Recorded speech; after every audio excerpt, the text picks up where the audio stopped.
Hey guys, it's Nate from 80/20 Marketing Guy. And in today's video, I'm going to be telling you about why the most expensive single thing I do in consulting is also the most difficult to charge for. But don't worry, I'm going to be breaking it down in a way that makes it super easily applicable to your own funnels. But before you do that, every week I'm producing a video that's going to give you great and actionable content about growing your earnings even if your list size isn't growing. And if you want to make sure you see all the content when it's posted, just click on the annotation right here to subscribe.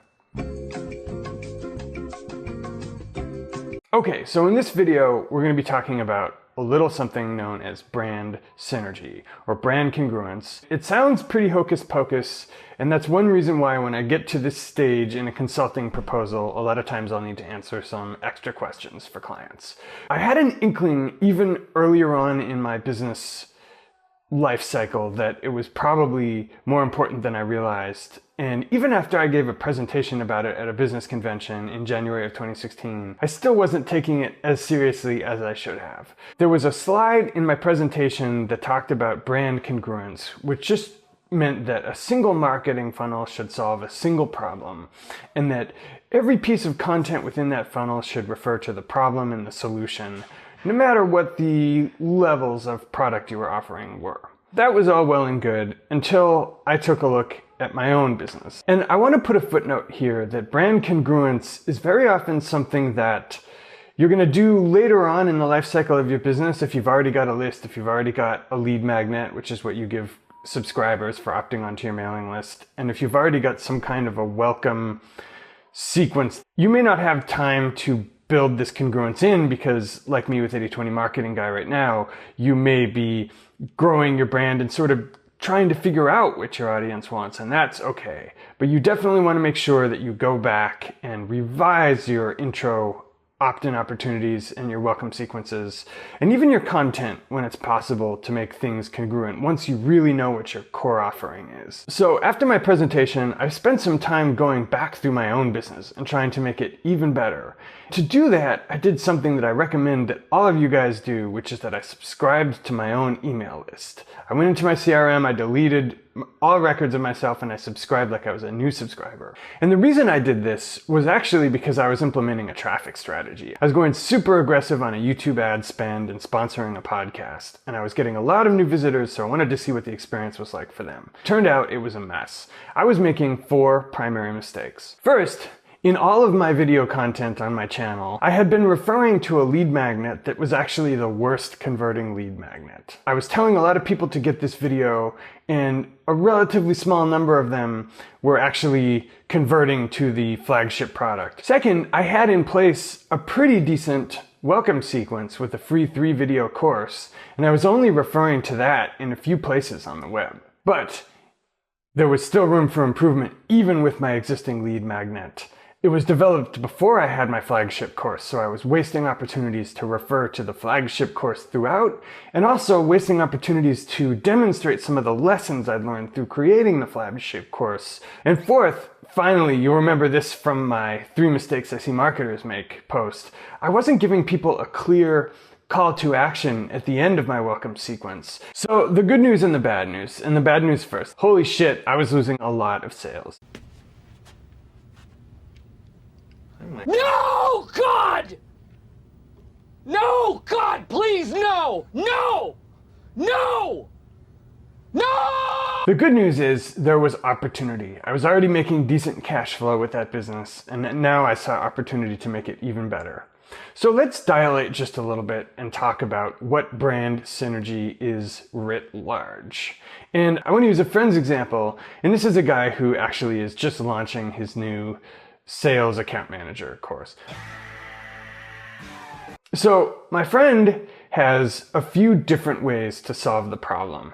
He's got an ebook that's available on Amazon, he's got a course that's available on Udemy, and he's got some free resources. And of course he's got his flagship course. All of these solve the same problem. Not knowing where your next client's coming from, the sort of boom and bust cycle that can happen in consulting. And he does it extremely well. So what's the difference between what he's doing and what I was doing? It's that I hadn't really thought deeply about the single problem I was solving for people with my business. and gone back through my funnel and made everything congruent with that problem. So my friend who sells the account management consulting and course, even though he may have different offers he gives to people, there are three things that are consistent throughout the funnel. He addresses the same pain points in his customers, he makes the same value proposition throughout, and he solves the same problem. So now I want to zoom out even more and talk about how a lot of people in marketing at large are getting this wrong. And there are three primary mistakes I see. So number one is what I call loose cannon content. Think of one of those sailing frigates or galleons, I just like the word frigate, from Pirates of the Caribbean, and imagine that you've got a bunch of cannons on the deck. Of course, that's where loose cannon comes from. Assuming you have a target to shoot at, it's probably good if all of those cannons are lined up pointing at the same target. So that means that within a funnel, all of your content needs to do two things. Number one is refer subtly and when it's appropriate to the flagship solutions you provide for people's problems. And I don't mean beat people over the head with it. I mean like 99% value, 1% letting people know that you have things for sale. And number two is not refer to anything that's incongruent with the problem or the solution. So you may have other things you want to discuss, other directions you want to take people, but save that for other content or other funnels. So really quickly, here's an example of the type of little branding hint that you can drop throughout your content if you're thinking about it comprehensively. So if you're interested in this type of thing, we go way deeper in my coaching course, but this is just a taste. Something like that. If loose cannons on the deck refers to the fact that in your copy you're giving people confusing messages and mixed messages, and if you think about it like road signs that are pointing different ways, the next issue I see refers to across your copy platforms. And that is what I call multiple lead magnets.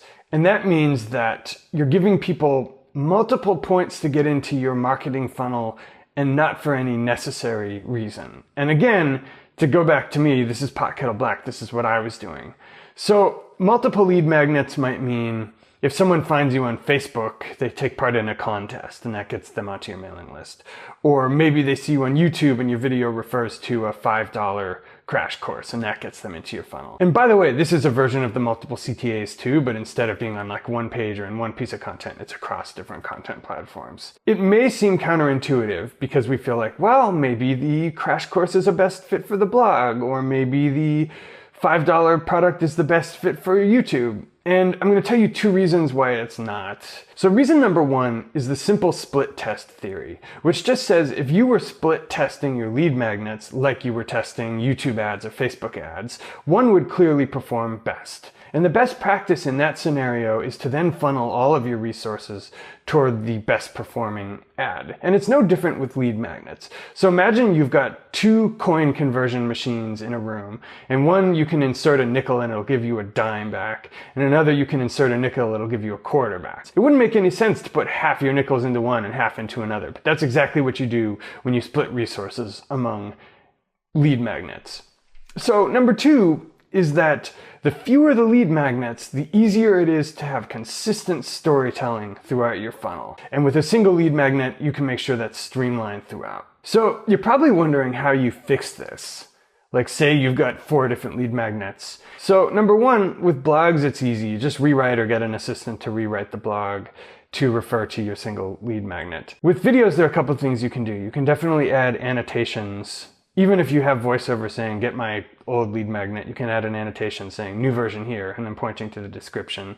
And you can edit the links in your video descriptions. And certainly with any new blog or video content you make, you want to refer directly to your new lead magnet. So I want to go back to why this is most appropriate in the sort of mid stages of your business. You already have a really great product market fit with your flagship product. You're really clear on what pain point you're solving. So that's an opportunity to go back and revise back in time so that everything in your funnel refers to that flagship solution. So that's what brand synergy is. And now I want to touch just briefly on why it's really expensive when you're consulting.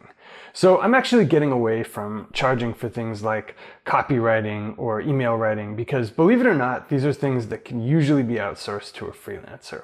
But I want to use an analogy that James Altucher made famous recently, which is the analogy of the plumber. And so the plumber comes into the house and says that it'll cost $100 to fix your plumbing problem. And the homeowner is like, okay, let's do it. So the plumber takes the money and then taps on one part of the pipe and then resolves the whole leakage. And he's pocketing the money and he's on his way out the door, and the homeowner says, hang on a second, you took my $100 and all you did was tap on the pipe. And the plumber said, yes, but I knew the right place to tap. So knowing the right place to tap. When you do consulting, think about this as well. The value is in having seen a certain number of marketing funnels and knowing the places that are the most likely to be incongruent, and knowing the kind of 80-20, the spots you want to tweak to make them more congruent. So that if initially people are giving customers mixed messages and they're not telling a consistent brand story throughout, you know exactly the right places to go in and intervene so that you can very efficiently improve people's conversions. And that, dudes, is why it's expensive.